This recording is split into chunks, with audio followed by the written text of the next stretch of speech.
Smooth,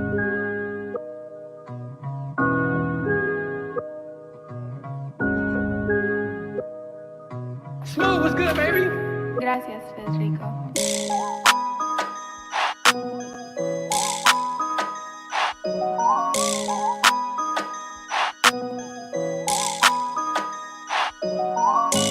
Gang in this bitch, don't get flatline. That's an awful lot of stinks and we back violent.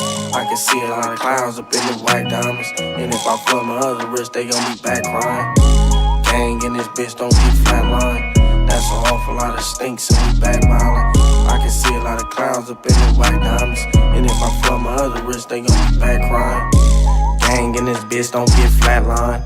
We'll whack him and his kids and call it bad timing. You got an awful lot of clouds up in them white diamonds. Niggas mad we out of jail when we back rhyming. I just fucked a nigga bitch and now we back crying. Like a recovered street skater, bitch, I'm back grinding. I got too many hoes, I feel like Frankie Lyman. You done birthed a real nigga, so I'ma thank you, mama. I can't fuck with broke niggas cause I hate the drama. Your old lady give me sir, but it ain't your mama. I can't fuck with broke niggas cause I hate the drama. Your old lady gave me sir, but it ain't your mama. The plug. Gang in this bitch, don't get flatline. That's an awful lot of stinks and we back violent. I can see a lot of clouds up in them white diamonds. And if I flood my other wrist, they gon' be back crying. Gang in this bitch, don't get flatline. That's an awful lot of stinks and we back violent. I can see a lot of clouds up in them white diamonds. And if I flood my other wrist, they gon' be back crying. Nigga catch these bullets, bitch, I'm Matt Ryan. I'm cool today, bitch, don't make me go get back violent. Flatlining, Rami got me back icy. You could be a grown man, just know I slap minors. Can't play me up in Inglewood, okay, that's fine. We'll see how long that lasts with this Mac 90. 223's got LeBron and Jordan back fighting. What's with all the pillow talking and the backbiting? I keep me a street sweep cause niggas trash by me. His chain only 10K, he got a whack jumper. I keep me a street sweep cause niggas trash by me. His chain only 10K, he got a whack jumper. Gang in this bitch, don't get flatline. That's an awful lot of stinks and we back violent. I can see a lot of clouds up in them white diamonds. And if I flood my other wrist, they gon' be back crying. Gang in this bitch, don't get flatline. That's an awful lot of stinks and we back violent. I can see a lot of clouds up in them white diamonds. And if I flood my other wrist, they gon' be back crying.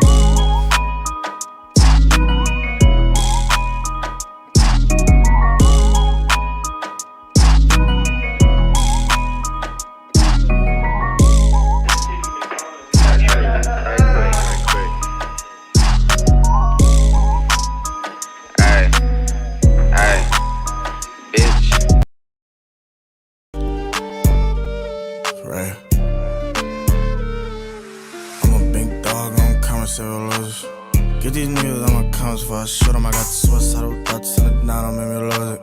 The only thing can get some time from me is OGs. I'm a big dog, I don't come and say losers. Get these niggas on my comments before I shoot them. I got the suicidal thoughts and the down, don't make me lose it. The only thing can get some time from me is OGs. I'm a big dog, I don't know why you not. Made the crowd scream, run them own guns. I bitch you ready, red, bro, you down. He was supposed to be with Caesar Matthews, he's a 9. How you let the stinks take your pieces from me? Turn a nigga head into a Reese's cup. You wasn't on the main line, you was PC'd up. We got Draco in the building, turn to Stevie Wonder.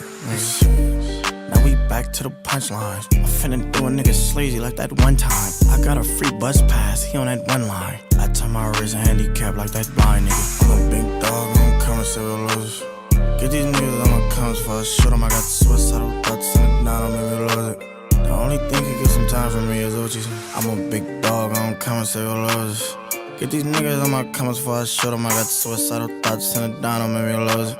The only thing can get some time from me is OGs. Yeah. I'm a big dog, I don't come and say losers.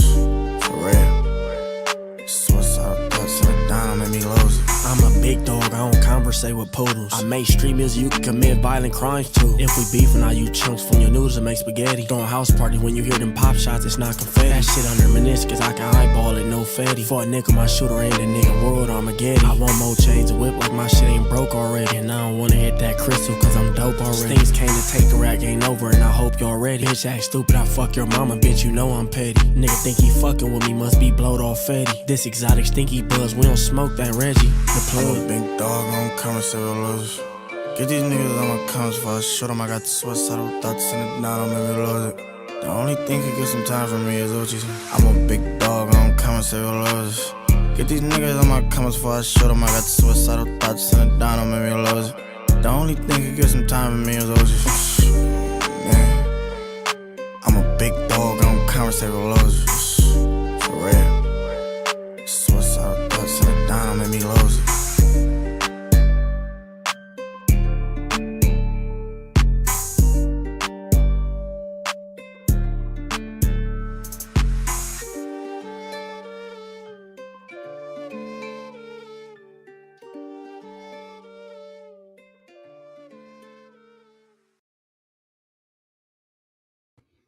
We Japanese still.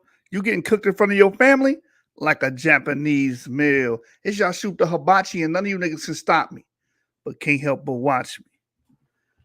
Man, we back again. It's a marathon. It's a Green Sahara marathon. Did the 3 Green Sahara video earlier. Y'all can check that out on your free time. We represent, man. Green Sahara video earlier was covering the 2 scientific papers dealing with the topic, showing that Bantus and modern populations south of the Sahara carrying the E1B1A clades definitely descend back to northern ancestral E1B1A clades that were in North Africa. Placing them in North Africa opens up the floodgates because North Africa and the Near East, ancient Near East, is pretty much connected. There's no genetic barrier there. So with no further ado, we got my brother Savant from the Levant in the building. Let's get it. Hey, shalom, shalom.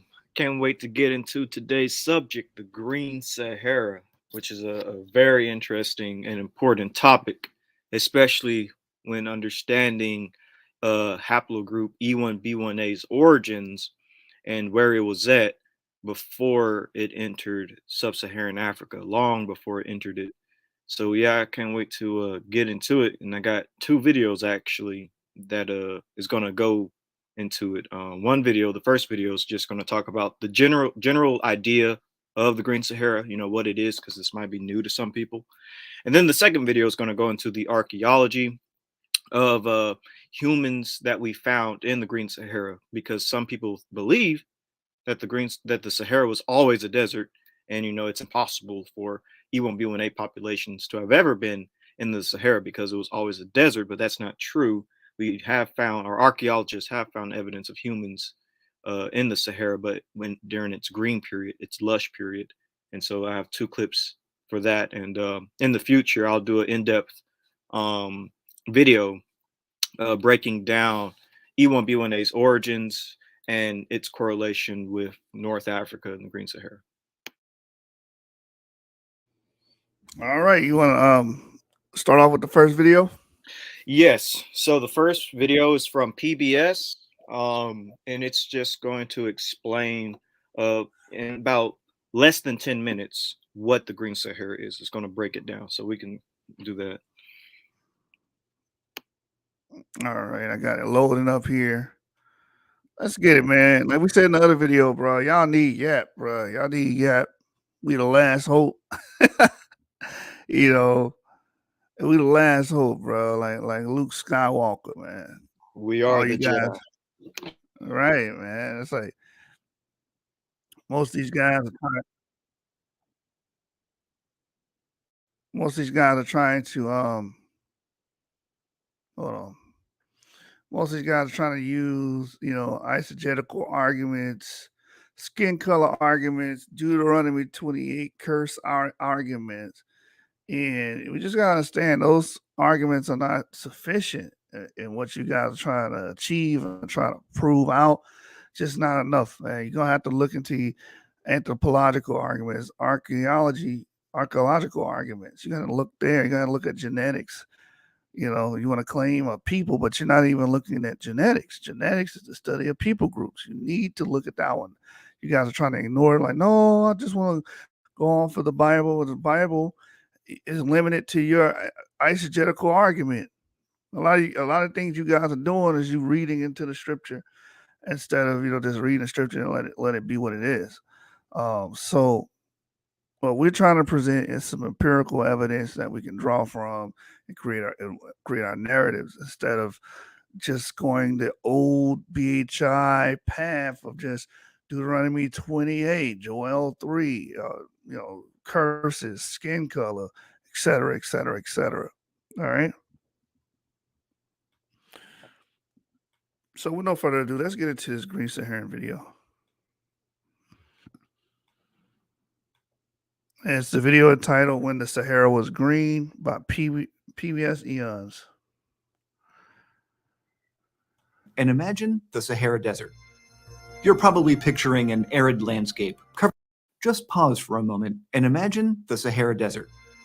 You're probably picturing an arid landscape covered in sand dunes.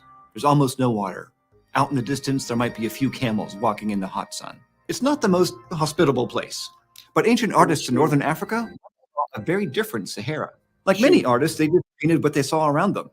And instead of what you just imagined, the scenery that they recreated on rocks starting at least 12,000 years ago was dramatically different.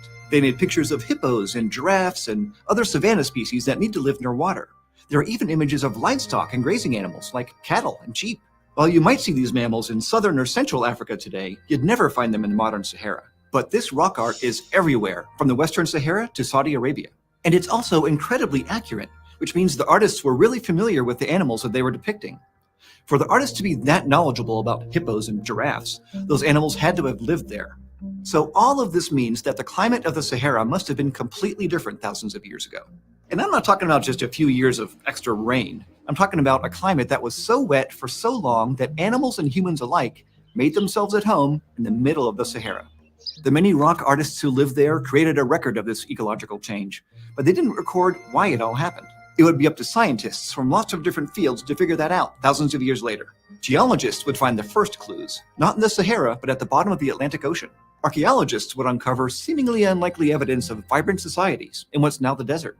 And paleoclimatologists would be able to trace all of these bizarre events back to changes in the movement of our planet.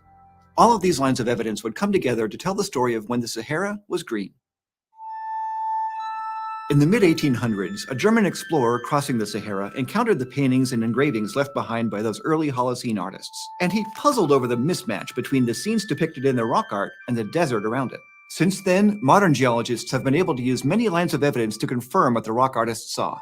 Northern Africa was once much wetter, starting somewhere between 15,000 and 11,000 years ago and ending 5,000 years ago. Geologists call this span of time the African humid period, but it's also known as the Green Sahara. And one of the best pieces of evidence for a Green Sahara comes from nearby deep-sea sediment found off the coast of Mauritania. Geologists have sampled cores of underwater sand and mud to study what's known as Saharan dust flux, the amount of sediment that was blown off the African continent and into the ocean. When there was more dust coming off the Sahara, geologists know that it was... All right, so I'm gonna cut it off here so we don't get struck, right? But back before this, he talks about the rock cave arts. Yeah. That was discovered in the 1800s, and like I stated in the video prior, that stone art was showing animals that need like a wet environment, like a hippopotamus spends majority of his lifetime in water, and they were drawings found of hippopotamus. You know, I think alligators and stuff as well. Yeah, I was just about to say that. Yeah, alligators too. Yep. So that's indicating that, and sometime in the past, that this area was lush, this area was wet. It had savannas, forests, lakes. It had all of that at one point in time, and that's what was discovered here in the 1800s from these Holocene artists. So Can't Touch This says only two northern clades of EM2, one of or two transitional ones in the Sahel. All others, vast majority were restricted to sub-Saharan Africa. The North African clade split 11,000 and 4.9 thousand years ago. So we covered this earlier. I'm gonna let you on and go. Give me a minute. It says only two northern clades. So we covered this earlier in the sub-Saharan African, the Green Saharan, people in the Green Sahara paper, and it talks about the older clades being in the north. I don't know if you're familiar with our channel or if you watch what we brought out earlier.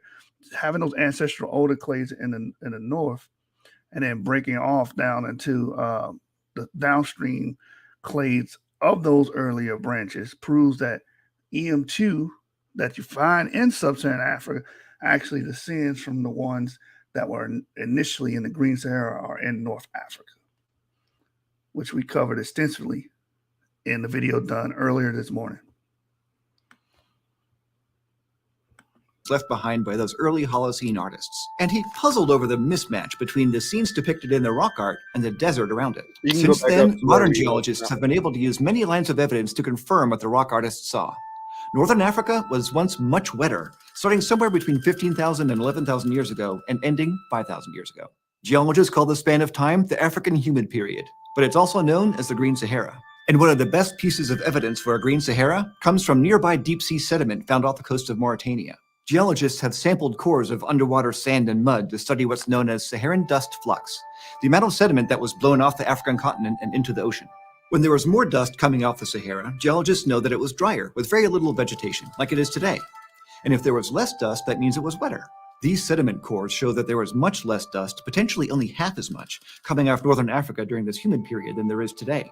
And ancient pollen from the area confirms this. The pollen trapped in those same sediment cores showed an increase in plants like grasses and sedges, and a decrease in desert plants like ephedra throughout the wet period. So scientists think that the area where the Sahara is today was covered with vegetation, and that it stretched all the way to the Arabian Peninsula. So, what could turn the biggest hot desert in the world green? Well, the main driver behind this humid period is actually planetary in scale. At the start of the humid period, cyclical changes to both the tilt and the orbit of our planet resulted in about 4% to 8% more solar energy hitting the Earth than it gets today, and this warmed up the northern hemisphere. And when one of the hemispheres gets warmer, powerful winds tend to move toward it, bringing lots of rain. That's because air rises in the warmer area, combining with wind to draw moisture up into the atmosphere. This cycle, called the African monsoon, happens on a small scale every year during the summer and winter. And as northern Africa warmed, because it was getting more solar energy, summers became hotter and longer than usual. So the African summer monsoon was able to strengthen and move farther north over the Sahara Desert. Then, as vegetation grew, the plants held on to moisture better than the bare sand could, and that ended up decreasing the land's albedo, that is, the proportion of solar radiation that it reflected. And this helped keep the northern hemisphere even warmer and wetter. In time, the increased moisture made the Sahara so wet that there were actual bodies of water there. Recent studies found that the Sahara had isolated pockets of lakes and wetlands that formed in natural basins. Some lakes were there long enough that they left behind ancient shorelines, kind of like geological bathtub rings. And these rings showed that at least one lake was truly massive, up to 160 meters deep and covering more than 340,000 square kilometers. That's bigger than all of the Great Lakes combined. And the location of the rock art confirms the lake levels, because the scenes created during the humid period were only made above those ancient shorelines. So the artist basically created another high water mark that suggests the water was very deep indeed. This damp environment was also home to lots of animals and plants, the kinds that today we see in savannas, not deserts. And they left behind fossils both big and small, even in the driest places. Take the Tenere Desert, which is part of the southern Sahara. Today it's known as a desert within a desert, but archaeologists have found proof that the humid period extended there too. For example, there are traces of an ancient lake there that's full of the remains of crocodiles, hippos, and turtles, as well as giant Nile perch. Now, along with the lakes, there's also a whole river system across the Sahara. In Algeria and Libya, researchers have found river deposits and evidence of human occupation, like fishhooks, around ancient riverbeds. And two modern rivers, the Nile and the Niger, also increased their runoff dramatically. These riverways allowed the central Sahara to connect to the Atlantic and the Mediterranean, which aided the migration of both human and non-human animals. And archaeologists have found that ancient cultures were able to take full advantage of the Green Sahara. Along the waterways where there's now just sand, there just for the copyright and stuff. So he just talked about how they found obviously, rock art, which humans would have made, but also fish hooks and other archaeological findings. And again, a lot of this would likely be E1B1A populations, as well as, E1B1B populations in the Sahara. And they likely would have been using those rivers, walking along the rivers to as they migrated and traveled, because rivers would have had water for you to drink and fish for you to hunt and eat. So yeah, the idea that there was no populations in the Sahara, the idea that the Sahara was always a desert and E1B1A was just trapped in sub-Saharan Africa is not true. There was people living in the Sahara at one point, and there is archaeological evidence that people were living there. You can go ahead unless you Yeah, want to. yeah, yeah. That's big. That's big facts. Right, right. And goes. We did go south and make some hunter gatherers. And what I was saying earlier, the brother said something about the Green Sahara dates, and he said only two. So I don't know who Can't Touch This is, but you need to watch the video that I did earlier and go back to that paper.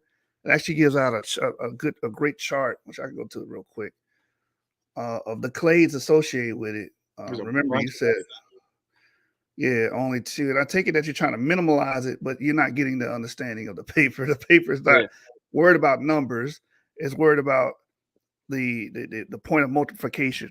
right. Which, He thinks. go ahead. Go ahead. My bad. Now I was just saying multiplication is where they were before they were aggregated. They were correlated at one time, and then they break off. That's what multiplication means: break off and branch off and create these other branches. Those branches come from the north, or Mm, the nodes of those branches come from North Africa. That's what the right. paper's telling you. Right. He thinks that we were the EM2s that were stuck in sub-Saharan Africa and never went north.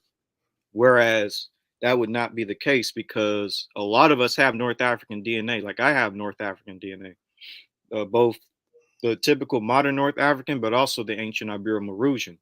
And then there's studies that show that Yoruba people carry around 13%, 12 to 13% Ibero-Maurusian DNA. And Mhm. then Ibero-Maurusians have our Yoruba West African DNA. So there was genetic exchange that took place where both of us have each other's DNA. Right. So, real quick, Can't Touch This. I don't know if you're gonna come on a little later. We're gonna drop the link and let Ngozi go in here in a minute when we're finished. But I want you to come on so you can get an understanding of what this paper is saying because we covered it earlier. So we go here. This is the people in the Green Sahara, and this is the chart that's provided here, and it tells you here how to interpret this. We're gonna go to the full size image. Within the full size image, you can see everything a lot better, and you can see the ancestral EM2 clades. Majority of them are either northwest African or northeast African. These are ancestral clades. S166, S163, S164, S170, S168, S167. So I'm already counting more than two. You didn't read this correctly. This is why you had to read the paper in its entirety in context, right? He sent you another comment. What do you say? Here, let me I'm not looking at me. let me pull it up. Here's his other comment. Actually, the paper does say that. We read the entire thing earlier. That's why I want you to come on a little later. Just hold Yeah, on for me. yeah, come later because we're gonna have Ngozi come up and we got another video. The second video is longer, so you have to wait. Yeah. So this brother hasn't read the paper. The brother haven't read the paper. So right here, it talks about the other clades, the ancestral E1B1A clades being Northeastern African and Northwest African. As you can see here, how do we know that? They give you a code here. The sky blue or lighter blue is Northwest African.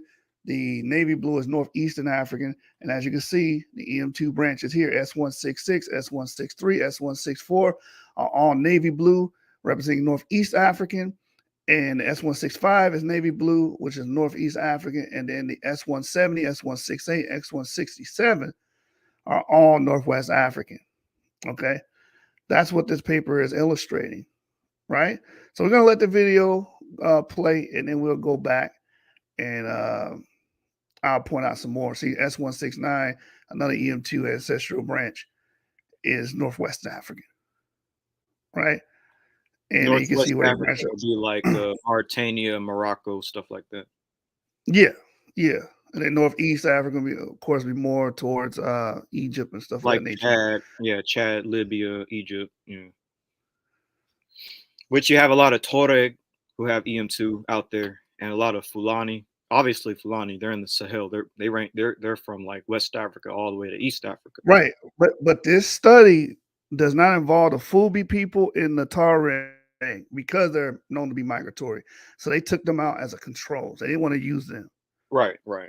So this study has nothing to do with that. That's why I'm telling him he needs to go back and actually read the entire paper. It explains itself. And as you can see, all of these lineages come from the Green Sahara. That's what this green bar is telling you. All of these lineages, even the ones that go sub-Saharan Africa, they converge here. See branch 71 and branch 69, they converge here. And it says 10,000 and 11,000 years ago. So yeah. Right. During the Green Sahara. The oldest human fossil that we have found in the sub-Saharan Africa, modern human fossil, is 12,000 years ago. Right? So this is what the paper is telling you. You have to actually read the damn paper. So by technicality, our ancestors, like our ancient ancestors, would be North African, Central Saharan people. All right. So like I said, I'm gonna let the video play again, and I'll come back here and show you some more because I covered these papers in its entirety earlier this morning, and that's why I want to make that video short and concise so you can rewatch it. You know, Right. This video, we don't care how this can go, however long it's gonna go. That's why I'm gonna allow people to come in and say their piece. And can't touch this. I want you to come in and say your piece as well. Once we get past these two videos, and we let our brother Ngozi come in and he gives his dissertation. Right. So just go back and read it, brother. And yeah, when you come up, Ngozi, talk about the EM2 and the Assyrian culture and Ibero-Maurusians and stuff like that when you come up. I know you know a lot about the Assyrian culture. Exactly. Can't touch this. That's what the paper says. Dating back to the Green Sahara. Thank you. All right, now back to the video. There are traces of fireplaces, grinding stones, hunting tools, and even mounds of fish bones. Researchers have also managed to get radiocarbon dates from organic-rich sediments and artifacts like baskets, which show that human populations throughout the Sahara peaked between 9,000 and 5,000 years ago. And on top of the archaeological evidence, there are even little hints of the African human period within some cultures of Africa today. For example, languages from Mali in Western Africa and Ethiopia and Eastern Africa are now very different from each other, but they still have similar words for hippo. Some linguists think this could mean that people from these cultures once lived in the same place, among hippos. And go back to the map really quick. Yeah, so this part is very interesting right here. So he talked about how there seems to be some loan words, some similarities between populations in West Africa and East Africa, like, Mali and Ethiopia. And we know that that in West Africa, in places like Mali and stuff like that, a lot of them are Niger-Congo speakers, whereas a lot of people in Ethiopia are Afro-Asiatic speakers. And this is interesting because there are papers that illustrate that a lot of, like, basically E-M2 populations likely would have originally spoke like a proto or a pre-proto Afro-Asiatic language. And yeah, that will illustrate why there are similarities between Niger-Congo and some Afro-Asiatic words. For instance, there's a paper like that deals with the Afro-Asiatic and haplogroup E. It says that E-P2 would have been Proto-Afro-Asiatic, and E1B1A descends from E-P2. Did you want to go into anything dealing with the language? Yeah, I mean, Proto-Afro-Asiatic would have started with EP2 according to Ibrahim Muntaser, and the children of EP2 is V38 and EM215, and this E1B1A, E1B1B, they would initially been clustered together, and they would initially been able to, if they communicated with each other, which we know they did, they would have probably spoke a Proto-Afro-Asiatic language, starting from there. And I think what's very interesting about this part of the video is the fact that they still retain words for animals like the hippopotamus that, again, leads to live in a wet environment, not a dry environment. So very eye-opening, very intriguing, yeah. Mean that people from these cultures once lived in the same place, among hippos. Of course, the Sahara returned to a sandy desert at some point. The rock artist kept painting, and their later art showed that new animals arrived as lakes and rivers began to dry up, and the ecosystem shifted from savanna to desert. And paleoclimatologists have used the same ocean sediment cores that revealed the start of the Green Sahara to figure out when it ended. Dust records show that there was a dramatic decrease in moisture around 5,500 years ago, and that the humid period only took a few centuries to end. When Earth's orbit shifted once more, the incoming solar energy decreased and the northern hemisphere cooled down. This pushed the monsoon south again, closer to where they are now. And sure enough, the archaeological record shows that people who lived in the Sahara abandoned their northern sites first, and then the other sites farther south. All in all, the African humid period ended quickly, at least in geological terms. And when it did, people clustered back around the Nile and other water sources, while the Sahara became more like the environment we know today. So, thanks to a collaboration between ancient rock artists and modern climate scientists, we've been able to figure out that the Sahara was green not all that long ago. But what does it tell us about future climate change? Could it happen again? Well, what we call the African humid period was actually just the most recent of 230 green periods in the Sahara that have occurred in the past 8 million years. And since solar radiation is always changing due to natural orbital cycles, it'll almost certainly happen again. It might be thousands of years from now, and human-induced climate change has to be factored in too. Either way, we have every reason to expect that, if and when the Sahara greens up again, future artists will capture that transformation in their work. They may not do it on rock, but their message will be the same. The world around us is always changing.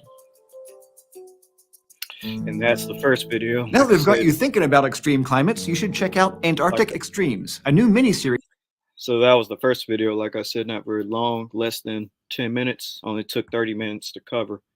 But what's your thoughts on the video you shoot overall? Yeah, I mean, it's something that people need to understand that just like present-day populations are not always the same as ancient ones, just same thing as the environments. The environments change over time too, and that's what we see. The Sahara is now one of the world's biggest deserts. But in times past, it was a lush green savanna full of forests and rivers and lakes with a different ecology than it does today. And that has implications on migrations, has implications on where people are, because usually ancient people are close to where water sources are, and that's what we see. We see a lot of people are river centric. They're going to the water sources. That's why Egypt was pretty much a metropolitan, because you had all these people, as they mentioned, as the desert dry, you had a lot of people, running towards that region because there's a water source. You need a water source to basically survive. So yeah, it's something that needs to be noted and known, and especially if we're doing deep dives in history and demography. You need to understand this. Yeah, and just to go further and piggyback off what you said, it's funny because people try to say, oh, E1B1A was just always stuck in sub-Saharan Africa, but guess what? It wasn't always sub-Saharan Africa. It was once green. So you can't even use the terminology, oh, E1B1A was always in sub-Saharan Africa. It wasn't always a hot desert Sahara. It was once a green, lush area. So you technically can't even just say sub-Saharan. It wasn't always a Sahara desert. Right, right, and that's it. Just goes back to the old bias view, and again, the paper addresses this, that we don't see people migrating across this place until when? We don't see it until slave trades. We don't see the Arab slave trades, which they address in the People Ain't Gonna Last Green Sahara very well. That no, that's not the case, because the Arab slave trade was mainly female mediated, right? It was sex bias, and then when they did have males, they usually turned those males into eunuchs. So eunuchs do not have children; they can't have children, so they can't pass down a progeny, pass down a Y chromosome. So these Y chromosomes that we do see are the remnants or the relics of an older event or a more ancient time, which they're dating back to the Green Sahara. Right. So I don't know when you're ready to put the link in, but I have a second clip which is going to go into the human archaeology that's found in the Green Sahara. Because this first one dealt with a lot of the science, dealt a little bit with human populations, but the second one is going to be a deeper dive into human populations in the Green Sahara. And what's interesting is that some of the human populations that this second video is going to cover is likely going to be E1B1A populations. Now, obviously, of course, you would have had other groups, E1B1B, RV88, people like that. But the particular remains that the second video is going to cover is likely going to be E1B1A remains based on certain things, certain traits that we see in these populations of people during the Green Sahara. Um, and when I do my future video on the E1B1A origins in North Africa, I'll use these two same clips because they're really powerful, especially the second one. It's the most powerful. It's going to be, y'all are going to like it. So, like I said, I would say E1B1A in terms of our most ancient ancestors are we descend from North African Saharan populations, I would say. Our most ancient ancestors. Exactly. All right, here we go. You might want to go back a little bit. The site of an unprecedented discovery. Yeah, I'm trying. A tiny mummified child.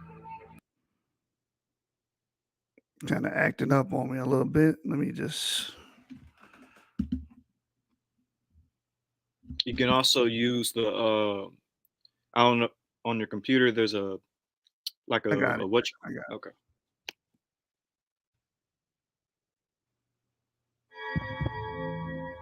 A rock shelter in the Libyan desert.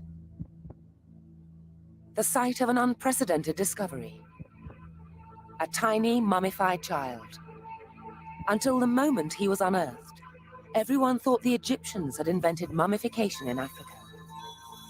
But this discovery led Dr. Savino Delernia and his team to develop a new theory, which challenges everything we thought we knew about ancient Egypt. Mummification knowledge wasn't born in Egypt, but in another place, in another culture, in another part of the history of the Africa. Who were these people? Where did they come from? How did they achieve this incredible high standard of mummification at such an early date? An unknown people mummifying their dead long before the Egyptians. This child would prove to be the key to unlocking a long-lost African culture. And by the way, pause really quick and shoot. I'm not saying every now and then I might ask you to pause because copyright, but I'm not saying that this boy is E1B1A, but I'm just saying he or his people might be E1B1A. That we might be able to use them as like an example of an E1B1A type of people in North Africa, based on some of the stuff that they're going to bring out about this this child. So let's get into it. It gets interesting.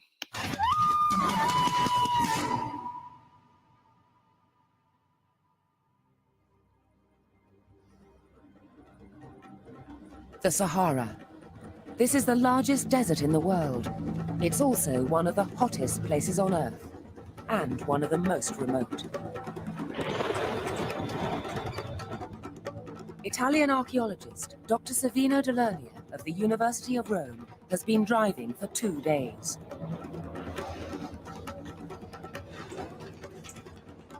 His destination is the Caucasus Mountains in southwestern Libya. It's a North African country. To the west is Algeria, to the east, Egypt. This inhospitable terrain has driven away all but a handful of Tuareg nomads. But it was once home to a family who mummified their child.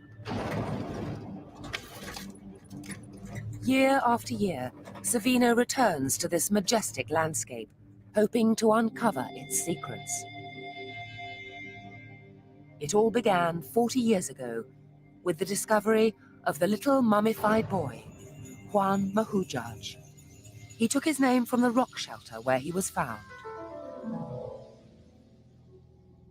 It has taken Savino and his colleagues decades to reveal the full significance of this discovery.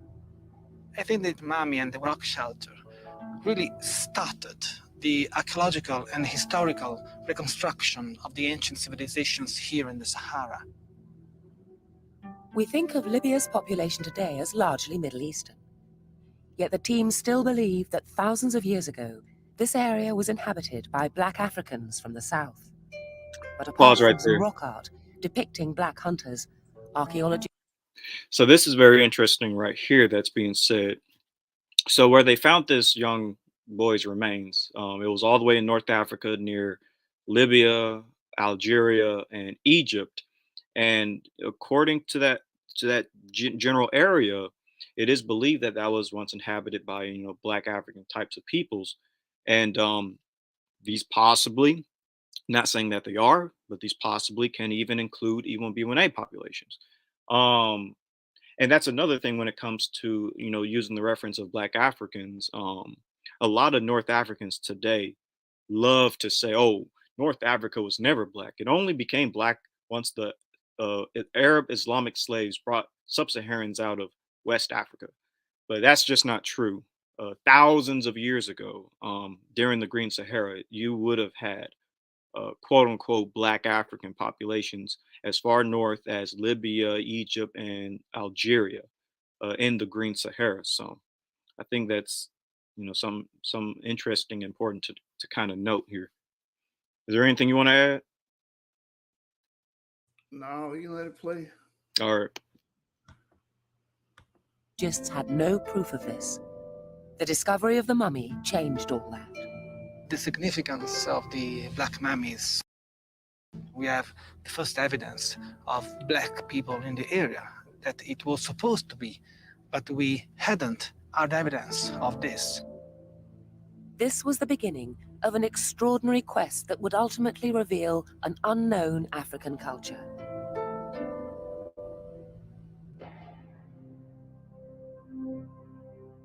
The Juan Mahujaj rock shelter is a simple place, a ledge just wide enough to provide shade from the midday sun. Savino has returned to the rock shelter, where he meets Tuareg tribesman Mr. Ramadani, who witnessed the discovery of the mummy. Tuaregs focus carry on a lot of one small E1B1A, area. by the way. The place where Savino's predecessor, Professor Mori, actually found the mummy. It was still already visible because it was partially brought to light by natural erosion. So we have to imagine that the exact position of the Juan Mahujaj mummy should be somewhere just here. When a small sack came to light, no one was prepared for what it contained. They opened this sack and they found the mummy inside. So it was really amazing. Soon after he died, this young boy was put in a fetal position, then embalmed and placed in a sack made of antelope skin. The sack was then insulated by a layer of leaves.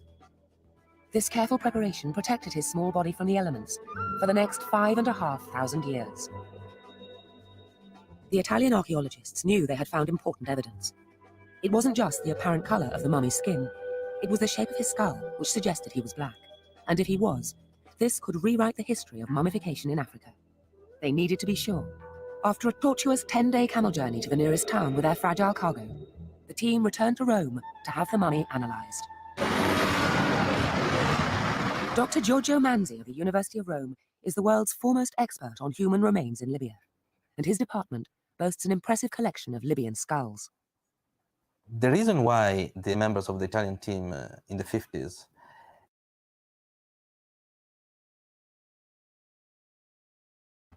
So I wanted to say this here about finding these quote-unquote black skeletal remains.